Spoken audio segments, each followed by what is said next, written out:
onthou, ek sê dit weer tot vervelings toe, 7 kerke, elke kerk het 'n 7 ontwerpelement, die naam van die kerk, titel wat Christus vir homself gee, 'n aanbeveling, kommer, vermaning of 'n bemoediging, belofte aan die oorwinnaar en wie oor het, laat hom hoor wat die Gees aan die gemeente sê.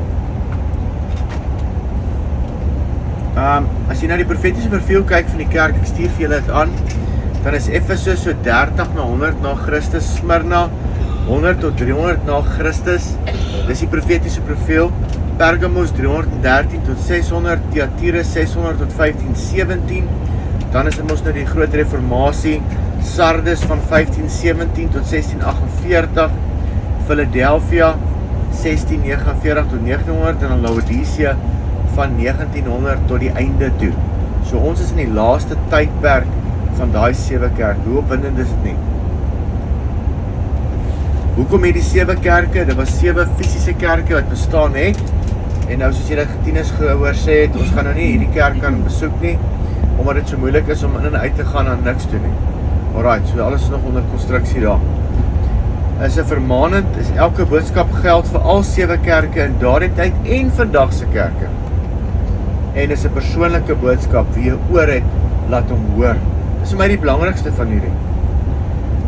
As kerkleiers saam met tieners hulle by ons eie gemeente, is dit baie belangrik om te luister. Ons sê altyd vir die Here, mag ons net kerk hou soos U wil hê ons moet kerk hou. Asseblief, help ons. So, ons is nie daar om ander kerke verkeerd te wys, wat nie, elke leier, elke groep leiers moet by die Here hoor, hoe om hulle spesifieke gemeente te hardloop. Profeties, dan soos ek gewys het, 7 tydperke van die kerk era die afgelope 2000 jaar. Kom ek lees vir ons. Openbaring 2 vers 8. Nou Izmir is vandag Smyrna, is vandag Izmir. En skryf aan die engel van die gemeente in Smyrna, dit sê die eerste en die laaste wat dood was en lewend geword het. Ek ken jou werke en verdrukking en armoede, maar jy is ryk en die lastering van die wat sê dat hulle Jode is en dit nie is nie, maar 'n sinagoge van die Satan. Vrees vir niks wat jy sal ly nie. Kyk, die duiwel gaan sommige van julle in die gevangenis werp, sodat julle op die proef gestel kan word, en julle sal 10 dae lank verdrukking hê. Wees getrou tot die dood toe, en ek sal julle die kroon van die lewe gee. Weer krone, né? Wie oor het, laat hom hoor wat die Gees aan die gemeente sê. Die wat oorwin, sal die tweede dood geen skade ly nie. So die naam van die kerk beteken die kerk wat ly. Kerk wat deur lyding of vervolging gaan. Dood, verdrukte of vervolgde. Crushed church, verpletterde kerk. Kom van die Griekse woord Smyrna af met 'n U. En van die Hebreëse wortelwoord mirre. Afrikaans mirre wat 'n olie is wat met die dood gepaard gaan. Om mirre se reuk te kry, moet jy hom crush. Dan kry jy die reuk van mirre. Mirre is 'n olie wat van die gom van 'n spesifieke boom van die Midde-Ooste kom. Dit het vele gebruike gehad soos parfuum. Psalm 45 vers 8 sê die King James, all thy garments smell of myrrh, and aloes and cassia, and out of ivory palaces, whereby they have made thee glad. Dit was ook vir 'n priesterlike heilige salwingsolie gebruik, kan jy gelees staan Eksodus 30 vers 23. Was ook gebruik in die balseming van dooies met begrafnisse, Johannes 19 vers 39.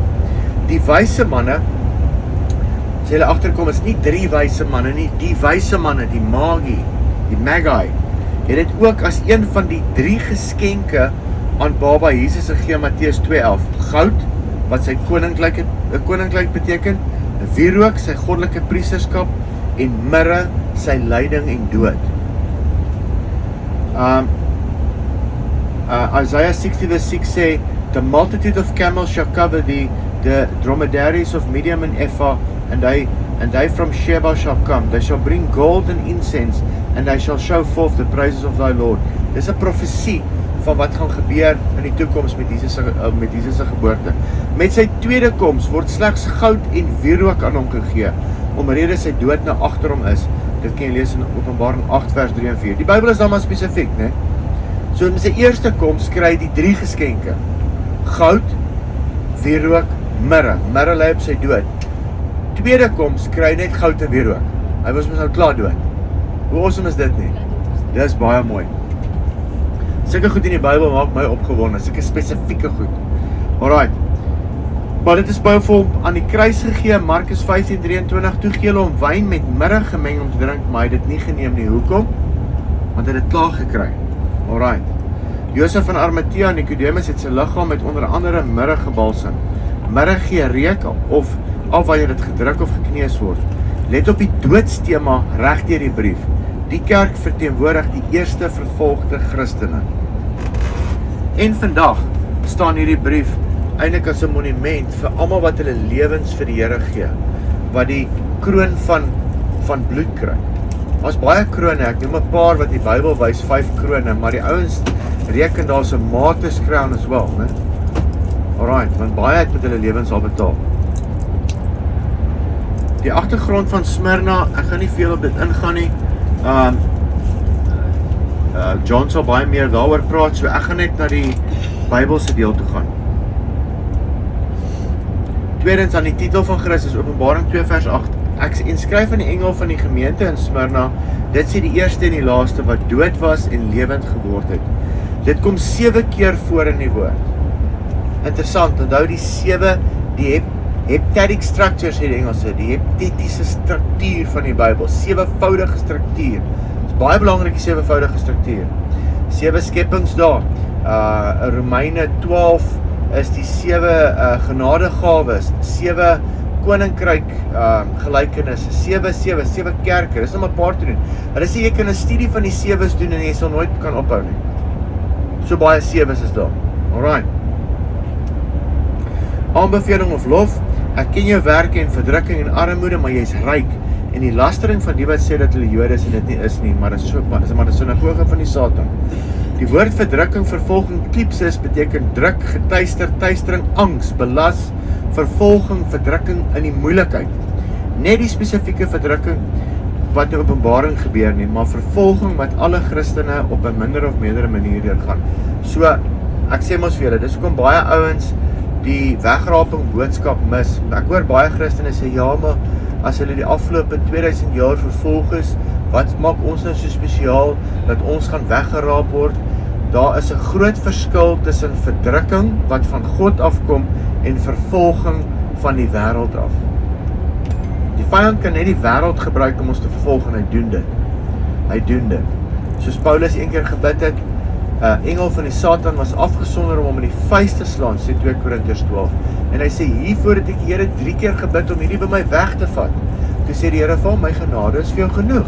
Hy sê, daarom sal ek dan nou maar genoeg wees in my verdrukkinge. Dit is om met klippe gegooi te word, slaaplose nagte, oral waar hy kom, word hy vervolg, al daai goed. Alright, so die vyand het hom probeer verhinder om hierdie evangelie van die koninkryk uit te vat. Oral waar hy gegaan het. Maar Johannes 16:33, dit het ek vir julle gesê, dat julle in my vrede kan hê. In die wêreld sal julle verdrukking hê. Maar hou goeie moed, ek het die wêreld oorwin. Is dit nie mooi nie? Dis 'n mooi boodskap vir ons. 2 Timoteus 3:12. En almal wat ook godvrugtig wil lewe in Christus Jesus, sal vervolg word. Alright. Armoede, maar jy's ryk versus die kerk van Laodicea, ek is ryk. Maar dan sê die Here vir hulle, julle is eintlik ellendig en beklaanswaardig en arm. 2 Korintiërs 8 vers 9. Want julle ken die genade van ons Here Jesus Christus, dat hy, alhoewel hy ryk was, terwille van julle arm geword het, sodat julle sy armoede, deur sy armoede ryk kan word. Nou die volgende prentjie wat ek het is, dat ek daar in Israel afgeneem het, ek sal dit net vir julle stuur, waar Jesus op 'n bankie lê met 'n kombers oor hom. En dan kom hierdie by my op, Matteus 8:20, en Jesus sê vir hom, die jakkals het gate en die voëls van die hemel neste, maar die seun van die mens het geen plek waar hy sy hoof kan neerlê nie. Ek moet julle sê, soos ek hierdie Bybel gaan en die Bybel bestudeer, kom ek agter, die Here hou baie van arme mense, want hy was self baie arm. Hy het nie eens geld gehad nie. Ou Petrus moes 'n visie vang om 'n muntstuk te kry. Alright. Vers 9. Lastering van die wat sê dat hulle Jode is en dit nie is nie, maar 'n sinagoge van die Satan. Johannes ken die lastering van die Jode. In Johannes 8:44 skryf hy wat Jesus vir hulle gesê het. Hy praat met die Jode, julle het die duiwel as vader en die begeertes van julle vader wil julle doen. Hy was 'n mensemoordenaar van die begin af en staan nie in die waarheid nie, omdat daarom geen waarheid is nie. Wanneer hy leentaal praat, praat hy uit sy eie, omdat hy 'n leenaar is en die vader daarvan. So, ek het vir julle gelees dat in Romeine 2 staan daar, wie is die werklike Jode? Hulle wat die besnydenis van die hart gekry het. En wat die Here ons my gewys het daar in Israel toe ek daar staan, hy sê, hierdie plek is julle plek. Dis nie hulle plek nie. Dis hoekom hy hulle tempel vernietig het. En hulle probeer hulle bes om weer die tempel te bou, maar daai tyd is verby. Die Ou Testament is verby. Die gordyn het geskeur, jy hoef nooit weer vir God 'n tempel te bou nie. Is dit nie awesome nie? Ja, en daai arme ouens se oë is toe, ons moet bid vir hulle. Hulle wil net daai tempeltjie bou. Hulle wil net kan offer aan God. Maar dis verby daai tyd. God gaan dit nie toelaat nie. Nou die derde tempel gaan gebou word, maar net vir rukkie. Ek dink hy gaan 7 jaar staan as hy lakkie is. Dan gaan God hom vernietig weer eens. Nee, en dan gaan hy sy troon kom sit op die troon van Dawid. Vandag is daar 'n tragiese siening dat as gevolg van hierdie wat ek nou net gesê het dat die kerk Israel vervang het. Ek het op YouTube 'n hele 'n teaching wat net gaan oor die profeseë wat nog oor Israel is. Jy kan maar gaan kyk daar. Daar's baie profeseë van hulle wat nog in vervulling moet kom. Baie vroeg in die kerk se geskiedenis word die kerk antisemities. Dis hoekom die boek van Romeine geskryf is. Maar wat gebeur is dat Nero het al die Christene weggejaag. En toe die Christene terugkom, toe kom die Joodse Christene ook terug. En die kerk wou hulle nie teruggehad het. En toe moes Paulus nou vir hulle 'n brief skryf en vir hulle vertel, hoor hierso, kom ek vertel julle waar pas die Jode in die prentjie. Gaan lees bietjie Romeine 9, 10 en 11. Romeine 9 gaan oor die geskiedenis van die Jode, Romeine 10 die Jode vandag en dan Romeine 11 oor die toekoms van die Jode. Alraai. So, baie tragies vir Christendom wat so ons Joodse wortels verloor het en die moderne Christen swak kennis van die Ou Testament en die profeseë inhou. Dis die probleem wat is met dit. Ons ken nie die profeseë nie, ons weet nie wat lê om die draai vir ons in wag nie. Dis waarom ons moet hierdie goed leer ken, ons moet opgewonde raak. Vir die kerk is dit 'n opgewonde tyd om in te gaan. Dis nie 'n bangmaak tyd nie, dis 'n opgewonde tyd. Alraai. En ek het daai vir julle gelees oor Romeine 2 vers 28 en 29. Wie is die werklike Jode? En dan gaan ek hierdie nou los. Wat dit is, wat is die onkruid wat die Jode gesaai het? Want baie van die ouens wat bekeer het in die heel begin was Jode. Maar die Jode het hulle probeer terugtrek na die Jodendom toe. Onder wettisme, ontken Jesus se afgehandelde werk. Ek het vir julle nou gesê op gnosisme, ontkenning van Christus se goddelikheid en dan keiseraanbidding. Ontkenning dat Jesus die enigste weg na die Vader is. Kommer vir hierdie kerk? Geen kommer nie. Johannes 15, 20, 21. Onthou die woord wat ek julle gesê het. 'n Diensknegt is nie groter as sy Heer nie. As hulle my vervolg het, sal hulle ook vervolg. As hulle my woord bewaar het, sal hulle julle woord ook bewaar. Maar al die dinge sal hulle aan julle doen, terwille van my naam, omdat hulle hom nie ken wat my gestuur het nie. So, die Christen wat opstaan in die koninkryk en sy autoriteit sal vervolging deurgaan. Die bemoediging is Openbaring 2 vers 10, vrees vir niks wat jy sal ly nie. Kyk, die duiwel gaan sommige van julle in die gevangenis werp, sodat julle op die proef gestel kan word. En julle sal 10 dae lank verdrukking hê. Wees getrou tot die dood toe, en ek sal julle die kroon van die lewe gee. 10 dae, kan julle glo, in daai 250 jaar was dat 10 Caesars, 10 spesifieke Caesars, wat daarop uitgegaan het, om die Christene te vermoor. En ek glo, dit is wat die 10 dae beteken. Ek het daar hele lys vir julle daar van hulle almal, hoe hulle die mense vermoor. Hierdie ouens soos Nero, Domitian, Trajan, Marcus Aurelius, Decius, Valerian, al die ouens met hulle datums is so by in die notes. Interessant, 10 dae lank, 10 keisers, 250 jaar, erge verdrukking. Maar vandag sê ek julle sê, die afgelope 250 jaar is daar meer Christene doodgemaak as wat daai doodgemaak is. Baie meer. Krone vir die oorwinnaars, 2 Timoteus 4:8. Verder sê Paulus, is vir my weggeleer die kroon van die geregtigheid wat die Here, die regverdige regter, my in die dag sal gee. En nie aan my alleen nie, maar ook aan almal wat die verskyning lief gehad het. In die Bybel lees ons van 5 krone, die onverwelklike kroon, 1 Korintiërs 9:25, kroon van geregtigheid, 2 Timoteus 4:8, kroon van heerlikheid, 1 Petrus 5:4, kroon van roem, 1 Tessalonisense 2:19, en die kroon van die lewe, Jakobus 1:12 en Openbaring 2:10 wat ons hiervan lees. Belofte aan die oorwinnaar, Openbaring 2:11, wie oor het, laat hom hoor wat die Gees in die gemeente sê. Die wat oorwin, sal die tweede dood geen skade ly nie. Tweede dood, Openbaring 20 sê, salig en heilig is hy wat deel het aan die eerste opstanding. Oor hulle het die tweede dood geen mag nie, maar hulle sal priesters van God en van Christus wees, en sal saam met hom as konings regeer 1000 jaar lang. Onthou daai 24 ouderlinge, U het ons konings en priesters gemaak vir ons God. Is dit nie mooi nie? Ja. 'n vermaanende boodskap in die kerk en alle kerke, moet nie vervolging met die verdrukking wat oor die hele aarde kom misgis nie. Verdrukking wat van God kom om die inwoners van die aarde te toets, Openbaring 3:10.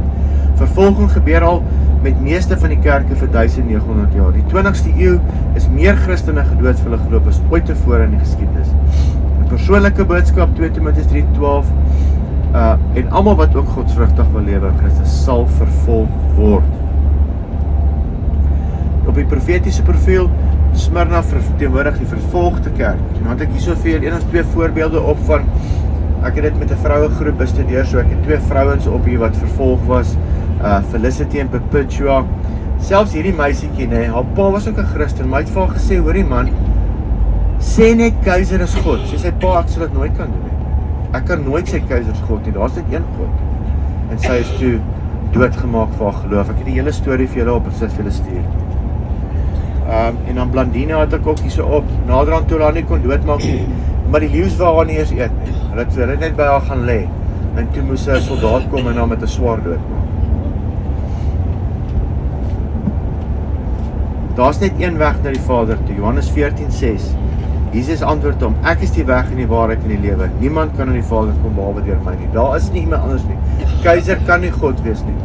Jy kan dit nie sê nie. As jy 'n hartseer fliek wil kyk, en ek vergeet elke die fliek se naam, is van die katholieke priesters wat in die 15de, 16de eeu die woord na die Japaneese toe gevat het. En as hulle gevang word, hoef hulle net hulle voet op die kruis te sit, en dan kan hulle lewe. As hulle nie hulle voet op die kruis sit nie, word hulle in kruise in die see gesit, dat hulle doodgaan. Kyk hy flieks, baie goed. So, ek kan nog baie uitbrei oor die vervolging, en statistieke op die vervolging, maar ek stuur dit vir julle. Kyk het gerus. Ons kerk is gebou op hierdie ouens wat vervolg is. Baie het oorleef en ons sit vandag nog steeds met die woord. Daarso is 'n boek wat mense kan lees. Jy kan dit verniet aflaai. So kyk of ek die naam kan onthou, maar wat gaan oor die martelare. Ek het hom al seker, ek was 300 bladsye, ek het 150 gelees, tot ek genoeg gehad. Daar is kwaai rekord gehou van hoe hierdie mense vervolg was in daai 250 jaar. Daar's hy. Dankie, kan ek vir ons bid? Join the herd. You know 1,000,000 sheep will be dispersed by one lion's roar. By one lion's roar. Either step aside, for every God knows everything will crumble under his blows. You think yourselves weak, pathetic and overrun, and that all you've bled for is coming undone. So go kneel and wave and join the herd.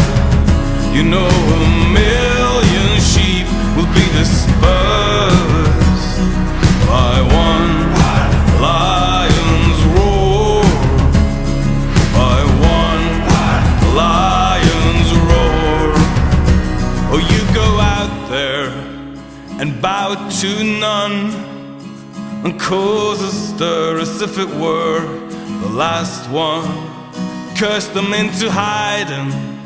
These thieves won't believe the way we're riding.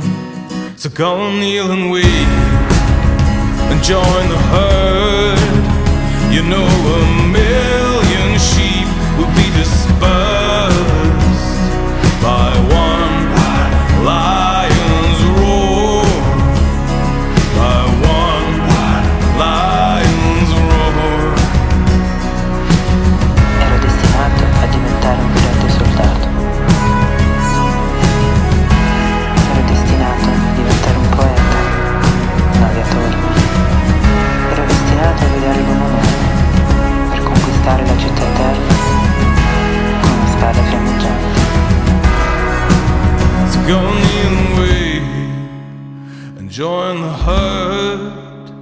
You know 1,000,000 sheep will be dispersed. Go kneel and wait, and join the herd. You know